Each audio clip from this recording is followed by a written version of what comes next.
Well, I am Alan Dale, and this is the We Are Tourism podcast in beautiful St. John's, Newfoundland and Labrador. I want to tell you, I'm in conversation with some pretty cool people doing some pretty cool things. And on that note, why don't you guys tell us a little bit about what you do? Sarah, let's start with you. We are registered interior designers here locally in St. John's. We've had a design firm for 10 years, and we've decided to launch a division of the business called Schuff. And it's all about making design more accessible to the hospitality sector and to outfitters and people in accommodations in general. We really saw there's a gap from necessarily the Carville and Helm consulting side of things to making this design more affordable and streamlining the process. So ultimately it makes it easier for the outfitters and operators to spruce up their spaces without getting into a great level of construction. And we realize there's a time frame from May to September that they are really kind of their most kind of peak months. So looking to just make things more accessible all around. Business partners, the two of you in the business, right? That's right. Okay. Now that we got her perspective on what you do, what do you do? Well, for the last 10 years, we've been practicing design in Newfoundland. Really trying to focus on the hospitality sector. Tourism's huge in Newfoundland, so we're really proud that we've done the Hue and Draw in Corner Brook. We've done a lot of the restaurants in downtown St. John's. So when we saw that Hospitality NL was doing this conference, we thought that's a great opportunity to try to reach all the other operators that could be potentially in more rural locations and to just bridge the gap between professional design and smaller scale projects. So what we've done is we've selected flooring, plumbing, lighting, some millwork, and just really made it more accessible to people who are not necessarily going to take on a huge redevelopment project for their properties. Right. It's when you think about going into a space involved in hospitality, it's not often in the back of our mind we think about, okay, what does that look like inside and all that. There's a subtlety to what you do, right? You're providing an experience, an atmosphere, yet in a very subtle fashion. Things like plumbing that you just mentioned, right? Like no one thinks about that, but sometimes when you walk away from a space, like the Hue and Draw, which I've had the pleasure of being at, you walk away and wow. You're like, that was a sexy faucet. but the whole experience, added to the whole experience, that's impactful stuff that you do, but yet you're quietly going about your business. It must feel great to know that you're making an impact with people like that. It does. I mean, good design matters. Yeah. And it doesn't have to be expensive. It has to be well thought through, genuine, with integrity. And with our background and history in commercial and residential interior design for 20 plus years, we understand the challenges also that come with this. But it matters, and we are so fortunate to be a destination, essentially on the worldwide map. And there's an expectation. People travel a lot. They're very well educated, and they want to feel comfortable, and they want to have access to some of the amenities that they're used to. Even just small things like good coffee. Cafes that are subsidiary amenity spaces to some of these beautiful hospitality spaces. Those kinds of things matter, and it's not just about like, that'll be all right, or That's good enough. That's good enough. Yeah. And that kind of mentality doesn't work anymore. Right. There's one thing you mentioned a little bit earlier, and that was about affordability. And most people, when they think about, oh boy, I've got to rebrand, I got to sort of, freshen up my space, they think it's going to be really expensive. But it sounds to me like you don't necessarily always think that way. You say, let's look at what we've got here to work with. Let's incorporate the surroundings and build something unique. Am I correct in assuming that? Absolutely. There are so many parameters within a project, budget being one of them. Practicing here in Newfoundland, obviously having the resources to the products, even just to skilled trades, can be a challenge. Timeline is always a parameter, so you're dealing with shipping and lead times to an island, remote island in the North Atlantic.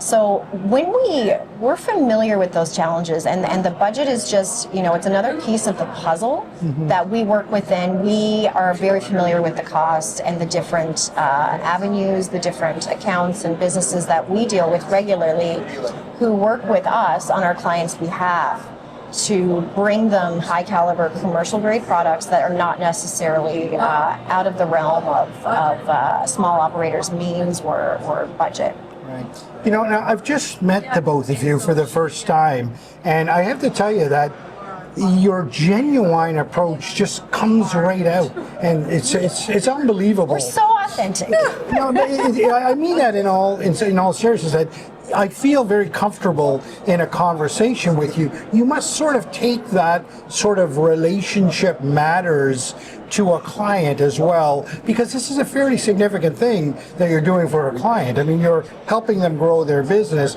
You are giving them, as I talked about before, that subtle feel to exactly who they are and their personality and where they are.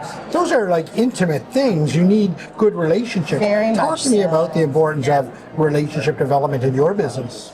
Yeah, I mean, we care. I mean, that's probably the very first thing I'll say, and well, Nancy and I have always been very like-minded from the very beginning.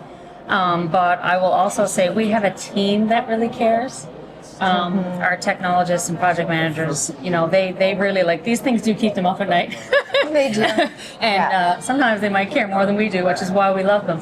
But yes, I mean, having that rapport with their client and always acting on their best interest is so incredibly important.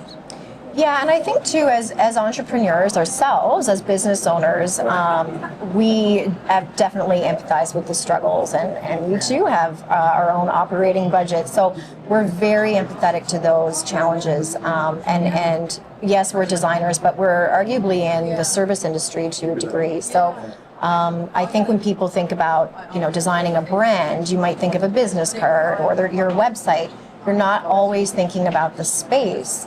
So we've often said that what we do is environmental branding, because we are designing that experience and creating the destination.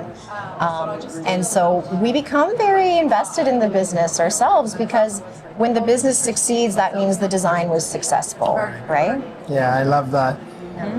What was your favorite project to work on? If one jumps off the page for you, what would that be? It would be the Hue and Draw and Boom Stick Tap Room, on the West Coast. That project was so much fun, and I think what made it the most fun is that the clients were really wanting to bring something unique to that area, and they saw the value in investing in the project. They didn't cut any corners. They wanted to do it right, and I think it shows. And we have so many people who come back with stories and, I stayed there. Oh my gosh, I love this. I love that. So I do think the actual visitors and the guests really enjoy the space.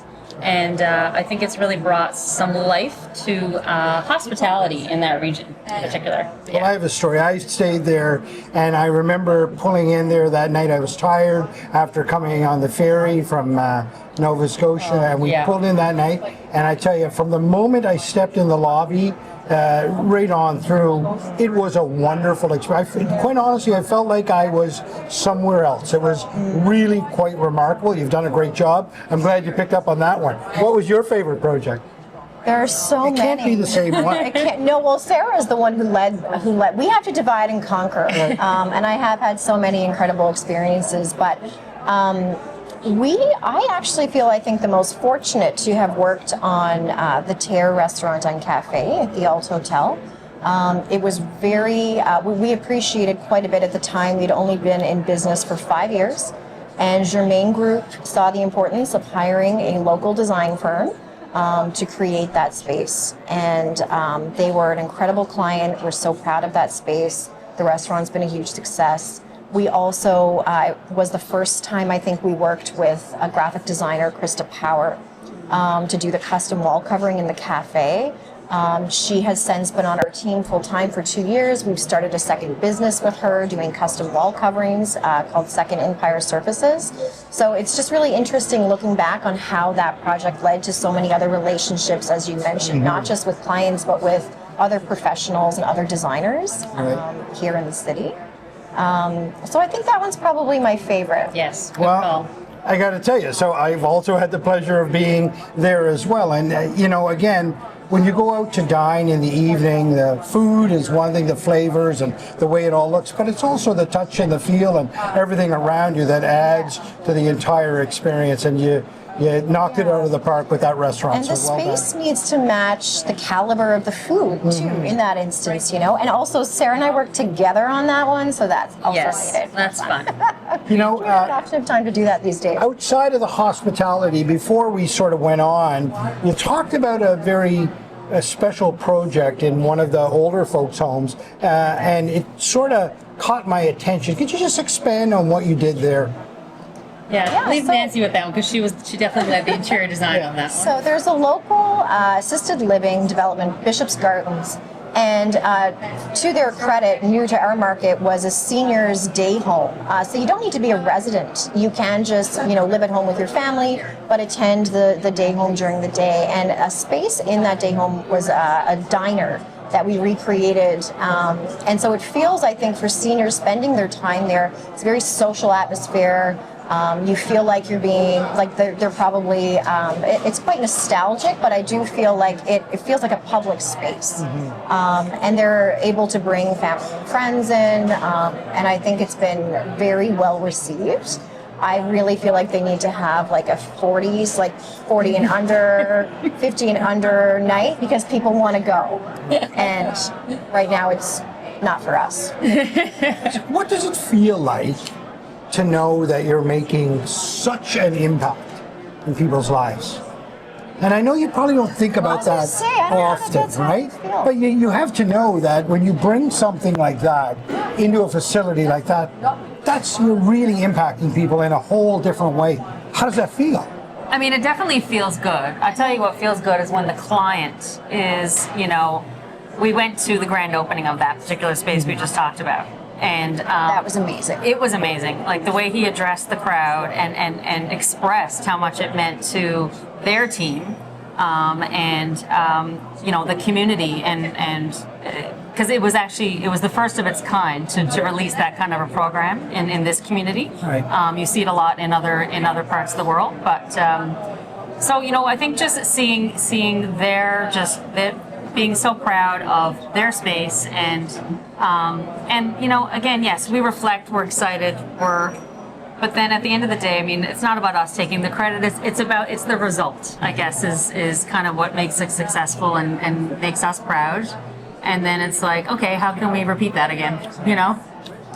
Yeah, I think I completely agree with Sarah. I mean, we're making destinations, regardless of whether they're tourist destinations. This is now a destination for seniors and their families. But I think I don't really think about the impact we're making. But I do. One thing that resonates with me is we're active on social media as much as we can be. And there was a post I'm not even sure which one it was, but it was a portfolio post of a project.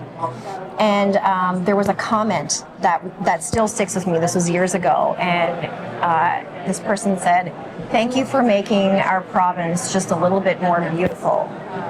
And I was like, oh my God, I'm getting goosebumps now, even thinking about it. I'm like, that's what we do, And so that felt good. It still feels good. Well, there's no better way to end that conversation than thank you for making our province a little bit more beautiful. I want to tell you, I really do appreciate you being in conversation. Such an important conversation, sometimes one that we don't often look at, but I'm glad that you were able to talk us through what goes through your thought process to create those beautiful spaces we always walk through. Thank you very much for being on the podcast. This is what the faces of tourism look like in Newfoundland and Labrador. Thank you.